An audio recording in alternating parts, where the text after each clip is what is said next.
Two Shriji food. હું છું મનીષા ઠક્કર. આજે આપણે લીલી ચટણીનું પ્રીમિક્સ કેવી રીતે બનાવવું એ જોઈશું, જેને તમે બનાવીને ફ્રીઝ વગર પણ સ્ટોર કરી શકો છો. તો ચાલો આને બનાવવાનું શરૂ કરીએ. તો લીલી ચટણીનું પ્રીમિક્સ બનાવવા માટે અહીંયા મેં એક જોડી કોથમીર લીધી છે. ગ્રામમાં લગભગ 700 થી 800 ગ્રામ જેટલી કોથમીર છે.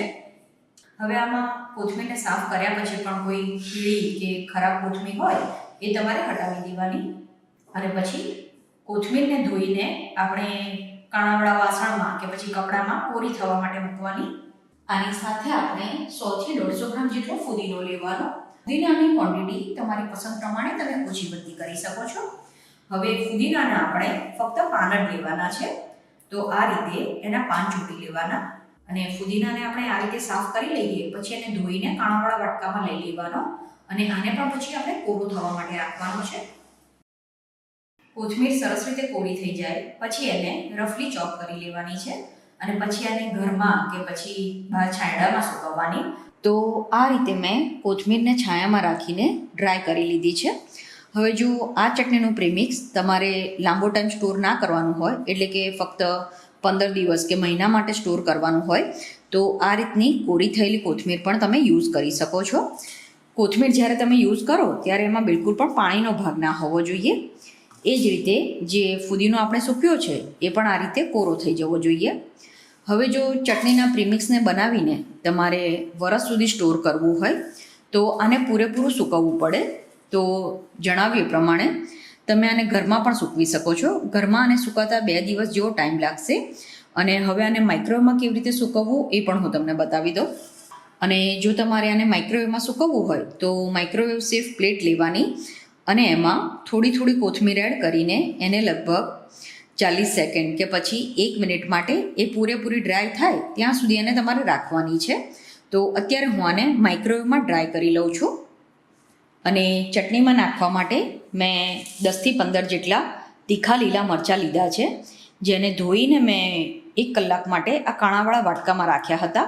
હવે મરચાંને પણ એકદમ ઝીણા સમારી લેવાના અને એને પણ માઇક્રોવેવમાં ડ્રાય કરી લેવાના છે. આને પણ તમારે છાયામાં સૂકવીને ડ્રાય કરવા હોય તો પણ કરી શકાય. તો આ રીતે કોથમીર, ફુદીનો, મરચાં, પાલક બધું સૂકવીને મેં ડ્રાય કરી દીધું છે. અને આ રીતે એને માઇક્રોવેવમાં ડ્રાય કરવાથી એનો કલર એકદમ સરસ લીલો રહે છે. અને તમે જો આને છાયામાં સૂકવશો તો પણ આનો કલર આવો જ રહેશે. પણ જો તમે આને તાપમાં સૂકવો તો આનો કલર થોડો ડાર્ક થઈ જતો હોય છે. એટલે જો તમારી પાસે માઇક્રોવેવ ના હોય તો તમારે આને ઘરમાં છાંયડામાં સૂકવવાનું. તો હવે આને એક મિક્સર જારમાં લઈ લેવાનું. આની સાથે જ આપણે આમાં બાકીની વસ્તુ એડ કરવાની. તો સૌથી પહેલાં 2 ચમચી દાળિયા ઉમેરવાના, જે ચટણીમાં બાઇન્ડિંગનું કામ કરશે.